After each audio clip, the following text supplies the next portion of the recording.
मुंबई से सटे पालघर जिले के अंतर्गत आने वाले बोईसर के यादव नगर थावरपाड़ा इलाके में कड़वा नीम के पत्ते को तोड़ने को लेकर उठे विवाद में 2 युवकों ने एक 30 वर्षीय आदिवासी महिला की लाठी डंडों से बेरहमी से पिटाई की, जिसकी जानकारी मिलते स्थानिक ग्रामीणों ने बीच बचाव करते हुए घायल महिला को पास के सरकारी अस्पताल में भर्ती करवाया।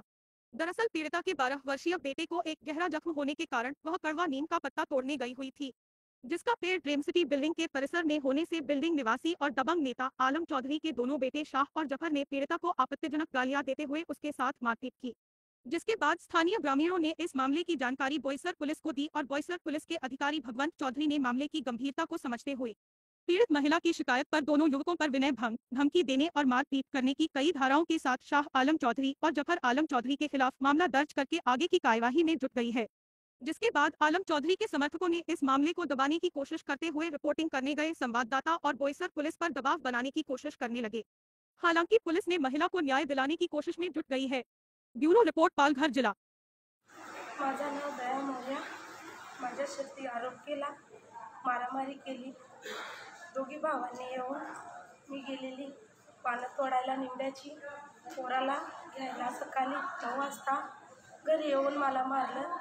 मला सोडवायला गेला तर माझ्या नवऱ्याला पण मारलं।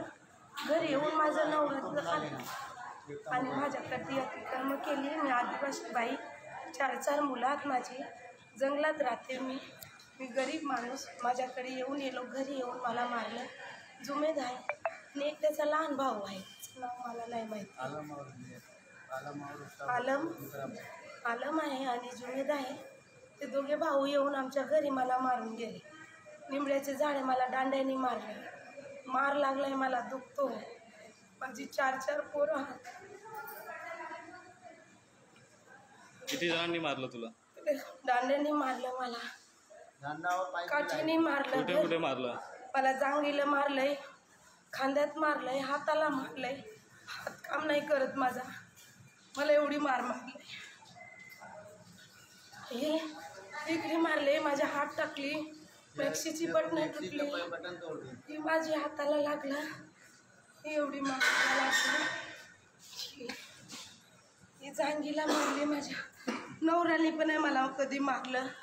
मग आता पुढे काय आहे? तुम्ही काय मला करणार? न्याय पाहिजे। अशी घरात येऊन मारणार माणूस, उद्या उठून मी एकटी असते, घरी येऊन ते लोकांनी मारून टाकलं तर मी करणार काय? मी राहते जंगलात, बकरी चारते, घरी असते, माझं काही हे नाही। काही माझी गलती होती की या लोकांनी मला घरी येऊन मारलं? काय याची भांडण होतं, काय याला मी गलत बोलली? यांनी माझ्या 10 वर्षाच्या पोरीला त्याला शिव्या दिल्या, तर मी त्याला सांगायला गेली की दादा असे कशाला सांगतात? 11 वर्षाची 10 वर्षाची पोरी आहे, त्यांनी मला शिव्या दिल्या तर मी पण शिव्या दिली। मी शिव्या दिल्या तर त्यांनी येऊन दांड्याने मारलं मला। माझ्या नवऱ्याला सोडायला गेला तर नवऱ्याला पण मारलं, त्याला पण मार लागलेला आहे।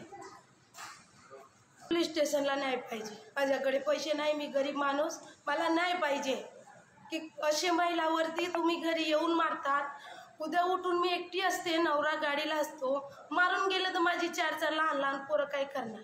मी जाणार कुठे? कारण की मी जंगलात राहते, माझ्या आजूबाजूला कोणी घर नाही। मी रात्री 11 वाजतापर्यंत माझा नवरा धंदा करतो, रिक्षा चालवतो, दुपारी बकरी चारतो। 11 वाजता 12 वाजतापर्यंत मी एकटी असते, तर घरी येऊन हे लोक मारून गेलं तर मी काय करणार? आज घरी येऊन एक महिलाला तुम्ही नाजायज मारलं, उद्या उठून मारूनच टाकणार तर माझी लहान लहान पोरं आहे, त्याला कोण वाढवणार? मी तुमच्या घरात मागायला गेलेली, मी तुम्हाला काय हात पण नाही उचलला। मी दादा दादा तुम्हाला सांगते आणि तुम्ही मला मारलं। काय कसूर होता माझा की तुम्ही मला मारलं?